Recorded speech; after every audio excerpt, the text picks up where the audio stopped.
Hey there, and welcome. Have you ever just stopped for a second to think about how you're experiencing the world, like right now?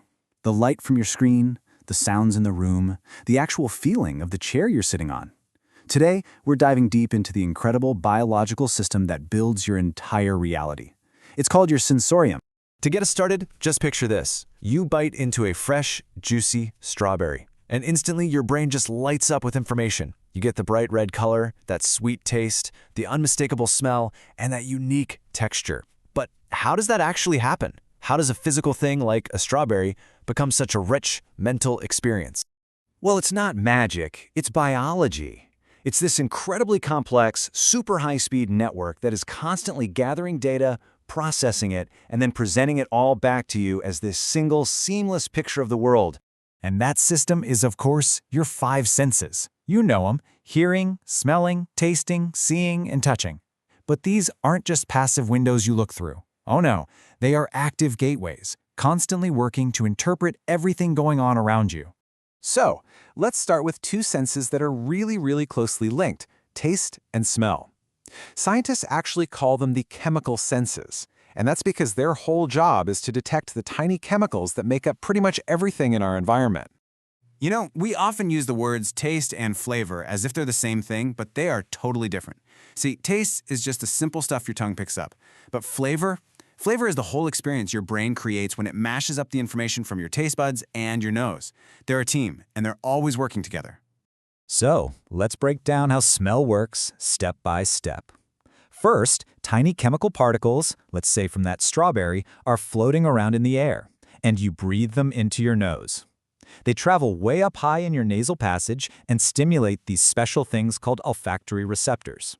Those receptors then fire off a signal to a part of your brain called the olfactory bulb, which is kind of like a relay station that zips that info off to be processed. And this diagram here shows that journey perfectly.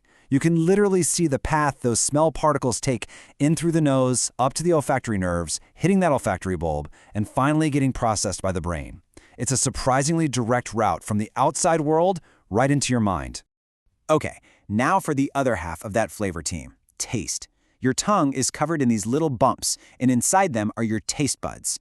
These are the specialized chemical receptors designed to pick up on the four basic tastes we all know: sweet, sour, salty, and bitter. This slide gives us an awesome close-up look. When you eat something, the taste particles dissolve in your saliva and sink into your taste buds. This triggers the sensory cells inside, which are wired directly to neurons that shoot a signal straight to your brain, basically screaming, "Hey, this is sweet," or "Whoa, that's salty." All right, here's a question I'm pretty sure you've experienced yourself. You get a really bad cold, your nose is totally blocked, and all of a sudden your favorite food tastes like cardboard. Why does that happen? Well, the answer really hammers home that whole idea about flavor.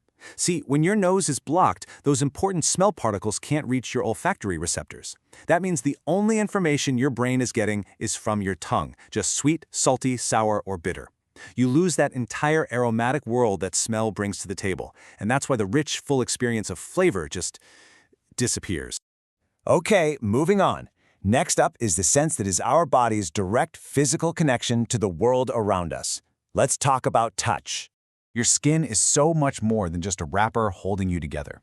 If you look at this cross-section, you can see it's this incredibly complex organ, just jam-packed with different kinds of specialized nerve endings, or receptors, and each one has a very specific job to do.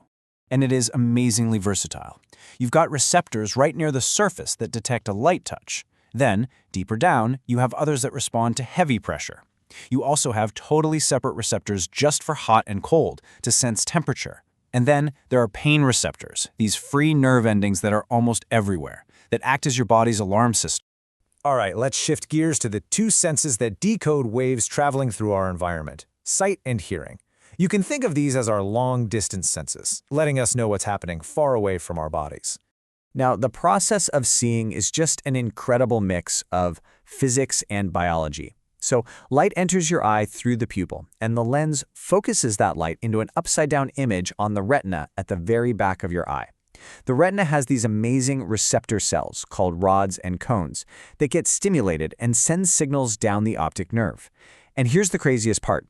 Your brain gets that upside-down signal, flips it right side up, and creates the image that you're seeing right now. So, what's the deal with these rods and cones? Well, they have very different jobs. Rods are extremely sensitive. They're your night vision specialists. They let you see in really dim light, but they don't detect any color. Cones, on the other hand, need a lot of bright light to work, and they are responsible for all the beautiful, vibrant colors you see during the day. Hearing is another one of these amazing chain reactions. Sound waves travel through the air and hit your eardrum, which makes it vibrate.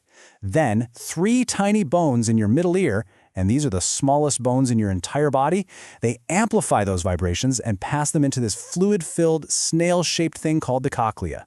As the fluid moves, it stimulates thousands of tiny hair cells, and that's what creates the nerve impulse that finally gets sent to your brain. But wait, there's more. Your ears actually have a secret second job.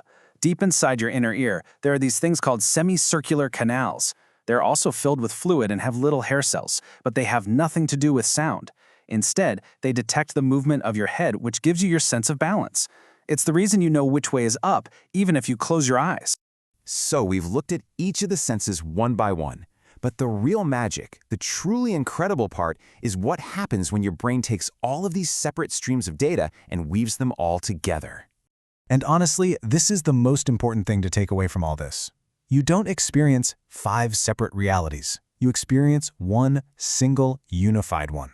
Your brain is like the master director of a movie, seamlessly blending the input from your eyes, your ears, your nose, your tongue, and your skin to create that continuous experience you call reality. And that leaves us with one final fascinating question to chew on. If our reality is built completely from what our 5 senses are able to detect, what are we missing? What signals or sounds or colors are out there in the universe that we are totally blind and deaf to simply because we don't have the biological tools to perceive them? It really makes you wonder what the world is really like, doesn't it? Thanks for joining me for this one.